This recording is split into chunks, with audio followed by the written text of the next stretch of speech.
Hi everyone, it's Don and I hope you're having a fantastic day. Well, it's pretty early here in Ottawa today because I'm getting ready. I have to drive to Toronto today. But I had to bring you the news because there's some really good news coming out of Canada for people who are worried about something. Bad news in Australia.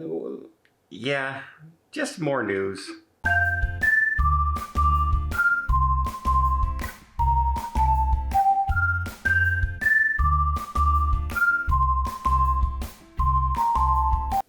The cruise ship industry was supposed to restart on February 15th in Australia. Remember back just before Christmas, the travel minister saying, yeah, we should see cruise ships by Christmas. We could see them.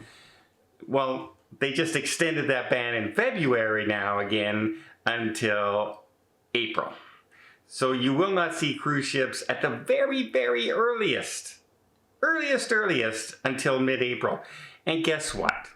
The way the government is operating right now and still not coming up with protocols, still not telling them for sure they're opening, still not telling them anything, the cruise ships industries are not going to spend one dime or 1 ounce of effort to start preparing those ships to go to Australia until they know that they can run on the day that they say they can run. So until the government comes up with a full plan and a guaranteed opening, I'm afraid you're not going to see much action in the way of cruise ships coming from Australia for quite some time.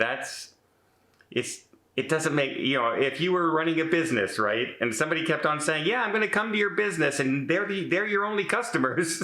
I'm going to come to your business next week. And then they say, you know what, sorry, I can't do it. I'm going to do it 2 months from now. Sorry, I can't do it. I'm going to do it another month from then. You are just going to keep your business closed until they can actually guarantee that they're going to be there. It's taking forever in Australia. Not sure what the holdup is. Cruising is going on everywhere else in the world and running as smoothly as can possibly be with less infections than what's actually on land. I don't get it. I don't get the holdup, but we'll have to wait and see what's going on. And now we have some really good news coming out of Canada for those people who are leaving from Canada to head off on a cruise, either to Alaska or a Canadian cruise or a transatlantic, a trans-Pacific. We finally have some good news, but before I get there, let me just invite you to hit that subscribe button if you haven't done so already. Really does help the channel out, and boy, will you be kept up to date with all things cruising, from all the new testing procedures, from the CDC's new mandates, to what ships are canceling, what ships are sailing, and what's happening with your cruise. And again, doesn't cost anything. It just tells YouTube, hey, people are watching cruising videos, let's share it to more people. And it really does help, and I would really appreciate it so much. And again, thank you and welcome to everybody out there who's a new subscriber. And again, thanks so much to everybody who stuck with me all these years. Here is some good news. Alaska is about to open up, and many places in Canada are part of that cruise. So you will be able to board in Vancouver and head off on your cruise. But some people are saying, well, I'd like to go to Canada and I'd like to spend a couple days in Vancouver ahead of my cruise. But if I have to get tested 2 days beforehand, I don't know where to get that test. I don't know, it's too late. I can't take the test that I'm using to fly in because then I'm over 2 days when I arrive there if I stay a few days in Canada. Well, a new clinic here in Canada, InPower Clinics, is partnering with Sarah, who runs the majority of cruise terminals in Canada, and especially at Vancouver Place in Canada, Canada Place, sorry, it's called in Vancouver. They're setting up testing sites at the terminal that you'll be able to make appointments or hopefully be able to just get in line and get a test to get on the cruise. Because remember, it's an antigen test, so it shouldn't take very long.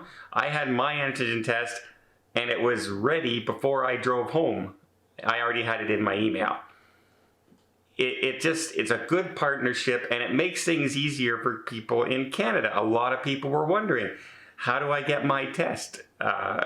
even people in Canada were wondering because, pharmacies that used to give the test weren't giving the test.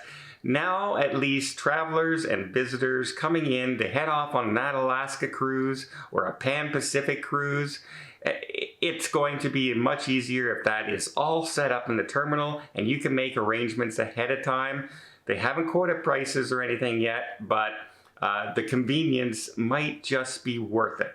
And that safeguard in knowing that you have a testing site, as long as testing is needed, is going to be set up right there in the terminal. Now, if they're going to this length to set up clinics at the cruise terminals, for those of you wondering if Canada is going to require testing, there's your answer.